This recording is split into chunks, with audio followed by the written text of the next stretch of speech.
All right, and welcome back, guys. We got another guide here. Essentially, this is going to be the single easiest way for you to go about grinding the Dark Aether camo in Cold War.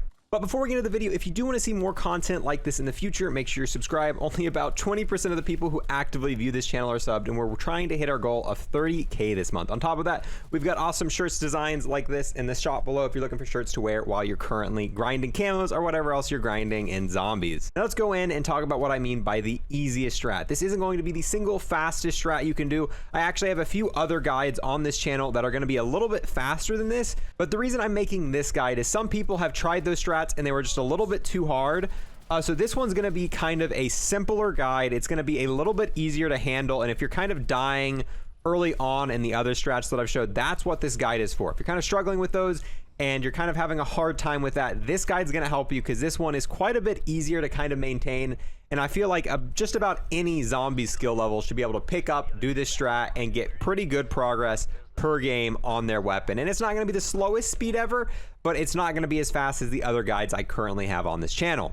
And this strat can also be used for kind of like a slower pace. Like let's say you've been grinding really hard for Dark Aether and you're kind of wanting a slower paced experience because you've been doing the really fast, like intense strats that kind of keep you on your toes. This would also be good for just, kind of a chillax game. Pull up this strategy and do this to have a little bit more chill experience. Also, it's going to work a little bit better with the harder weapons. Let's say you're doing pistols or you're doing snipers, something that takes a little bit more time to kill the zombies and isn't as good as, the ARs and the SMGs. This strat's also going to be really, really good for that because it's going to give you a little more time to kill the zombies, and the spawn rate's not going to be as insane as they are in those other videos.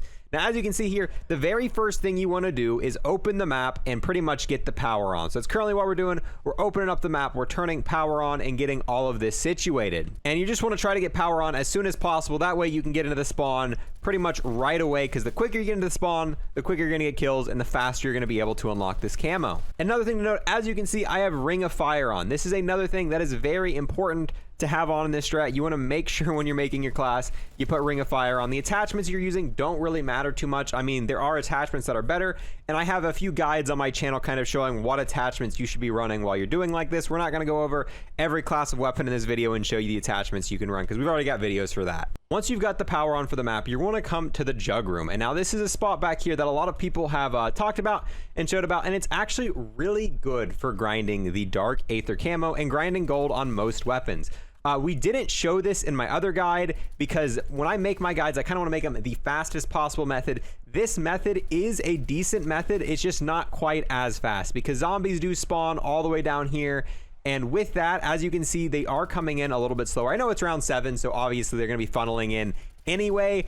But in this strat, it's just not quite as quick as the spawn rates for the top of Penthouse and in the weapon room that we saw in our other guide here.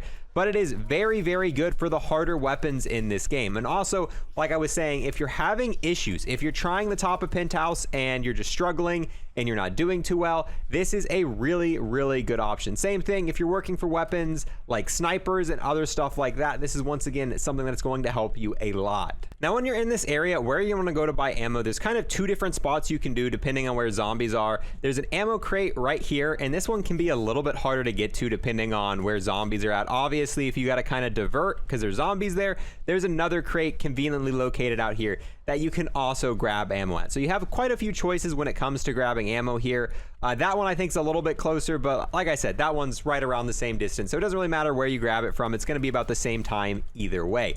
Now, another reason this spot is so great, this is just like the top of Penthouse. As you can see, the zombies line up in a nice little line here. So the headshots are really, really easy. All you got to do is shoot down in kind of a straight line and you'll just get mostly headshots. As you can see, pretty much every kill I've got here is a critical kill.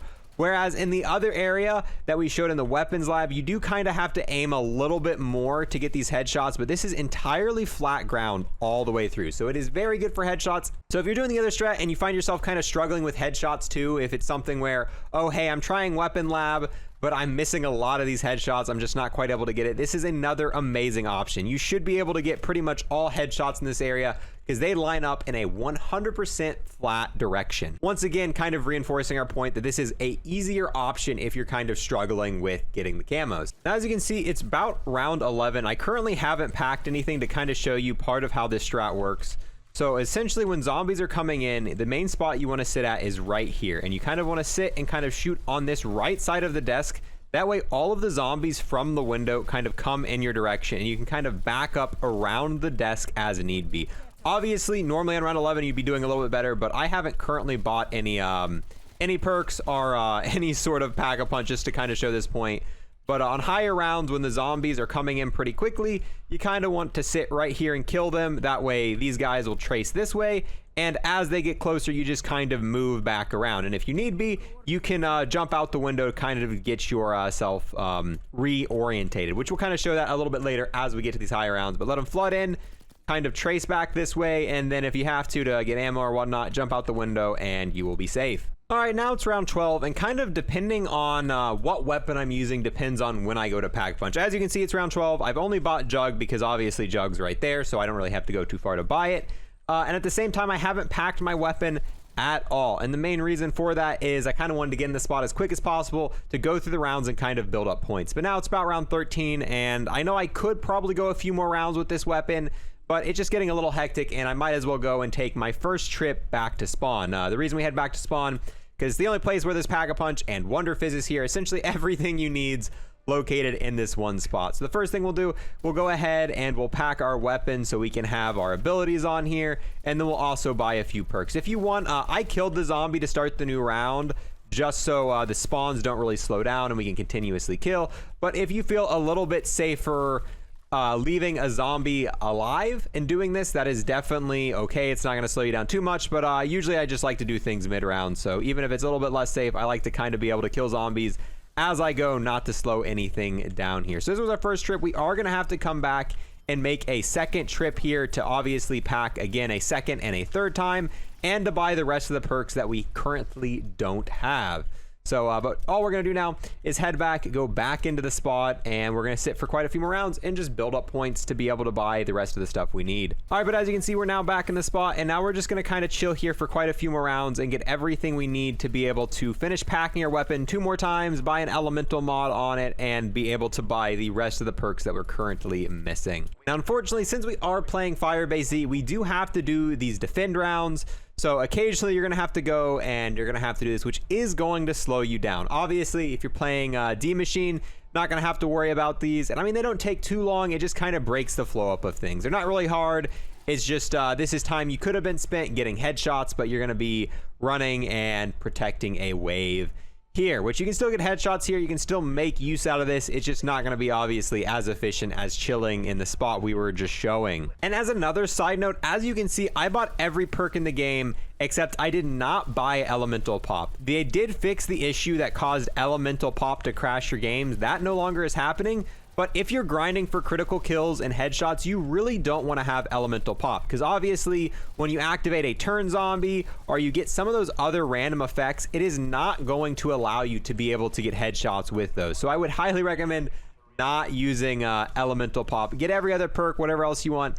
Just kind of stay away from Elemental. You don't really need it, and it's going to negatively affect your ability to be able to get headshots. And as soon as you're able to, I go and buy a cruise missile. As you can see, we already had a cluster strike, but we got rid of that because I'd rather have the cruise missile, because if we get cornered in our spot, the cruise missile is going to be able to save our butts, which is an awesome thing to be able to do. Now, before you forget like I did, another thing you should probably do is start buying armor and upgrading your weapon. I haven't been doing this just because this spot's so easy that I completely kind of forgot about this, because we were killing the zombies so quick to begin with. But yeah, obviously this is one of the armor stands you can go to, or the weapon lab over there also has an armor stand that you can chill in. But essentially you want to be able to go over there, you want to be able to upgrade your armor so you can survive in situations like I just did right there, and you want to be able to start upgrading the tierity on your weapon like we just did. So definitely go and do that. And don't forget about it like I did and go to round 17 without upgrading your weapon using a red tier weapon like I did. But like I said, this spot's so easy that even chilling with like a red weapon unupgraded, like it really isn't that hard. This spot is, in my opinion, probably the single easiest spot where if you're struggling any other place, hop in this area, grind it out, have a little bit of fun, and it's just really, really relaxed compared to some of the other strats. Because in the other strats, if you kind of misstep and take a few missteps, you might die and you could have some issues with it. Whereas this strat is just, like I said, it's really easy, really simplistic. You just kind of sit here and chill, and the zombies just line up for you with little to no effort here. So even if you're using other strats, I'd still give this one a shot just to see if this one's a little bit more relaxed. You might be able to kind of just watch a video on your side monitor, kind of chill, talk, have some conversations, and kind of do some other stuff while you're sitting in this strat, because this one is just really easy to kind of rinse and repeat. I'm looking over to my side monitor all the time, kind of checking Discord while I'm recording this video, and I'm able to just aim in one spot and continuously full auto fire down, because the zombies are going to continuously come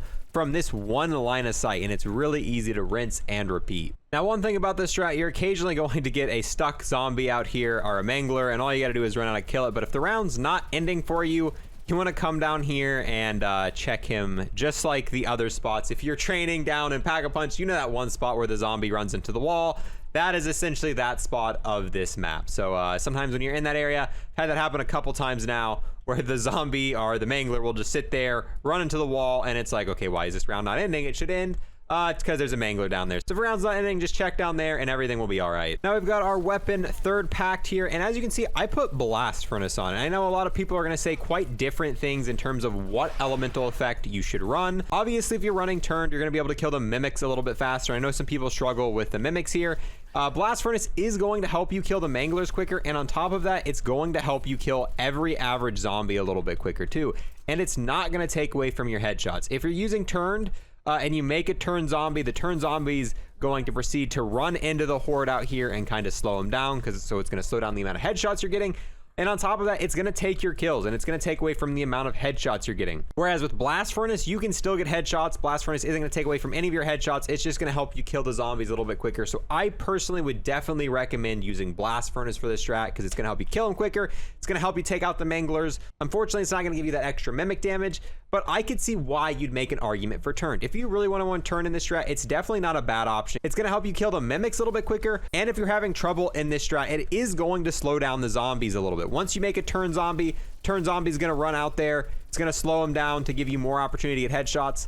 Normally that'd be a bad thing, but if you do for some reason just want to kind of slow it down a little bit to give yourself a little bit more time to survive, it could have some benefits. I personally would never do it, but if you're struggling a little bit, try turned and see if the slowing down of zombies is going to help you a little bit. But once you got this strat set up, like I was saying, once you got power on, you got your gun triple packed, you got it fully maxed out, you got all the perks, it's really just rinse and repeat from this point on. And it's, like I said, it's a really simple strat. This, in my opinion, is probably the single easiest way to kind of grind for it. Not the quickest, but dude, it's so relaxing. As I've been kind of making this video, I've been on my phone kind of playing, it's on my phone texting people as I've just been kind of sitting here shooting them. Now that it's round 33, I'm not able to do that quite as much, because obviously things get a little bit more hectic on these high rounds, but these early rounds are very chillax. You're able to kind of watch something on your side monitor, able to kind of look at your phone and do stuff like that. Whereas in a lot of the other strats, you're not quite able to do that, because you got to be a little bit more attentive because the zombies are spawning faster. But this one's a very relaxed and kind of simple grind. And if you're kind of looking for a little bit more relaxed way to do your Dark Aether grind, I would definitely recommend this. As you saw there, we kind of got overran. And once we got overran, we ran down here, and now we're going to make our way back up. And that's kind of what you do in this strat. If you get overrun, no big deal. Hop out the window, come down here, and just make your way back up here and rinse and repeat. Very simple, very easy. Not much of an issue here. You can currently see we're around 33. And we're kind of going through. The mimics do pose a little bit of an issue, but now that we got a ring of fire, when we come back up, we'll be able to take care of them.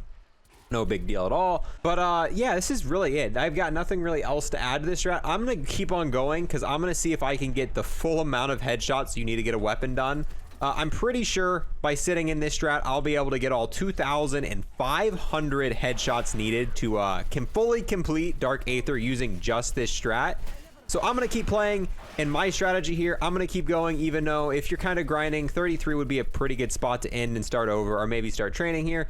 But I'm going to push it to the limit. Let's see if I can get the 200 or the 2,500 headshots needed to max out one weapon in this game, boys. But this is the end of the tips. So if you're looking for more tips, this is where they end here. But yeah, that is going to be it for this strat, boys. As you can see, we kind of stayed in there, and we got about 1,700 headshots kind of using the strat going to round 36. We kind of stayed until I had to jump out, and I ended up dying. If you're using some of the better weapons, you could probably get the full 2,500, but towards the end there, I found myself jumping out a little too much out of the window. So this is really a strat you're going to want to use till about round 30. and kind of rinse and repeat. So I definitely think if you currently don't have Dark Aether and you're kind of looking for some new strategies to kind of spice things up, maybe some strategies you can do while you're kind of watching a TV show. Maybe you got a TV right here. You can pop this strat up, pop a Netflix show, kind of just chillax, keep going to like round 30 and back with this strat, because it is so much more calm than the other strats I've showed. It's not the fastest. If you're trying to get Dark Aether as quick as possible, I would definitely recommend checking out the other videos first. But if you're kind of, you know, just kind of chilling, you want to get it when you get it and kind of look for an easier way to do it, I would recommend this. And if you currently don't have Dark Aether, you're probably more of a relaxed person grinding for it. So this will probably help you more than my other guides. But with that, boys, I'm going to go ahead and end this video. Thank you guys so much for watching this point of the video. Tons of more guides coming in the future, and I will see you guys next time.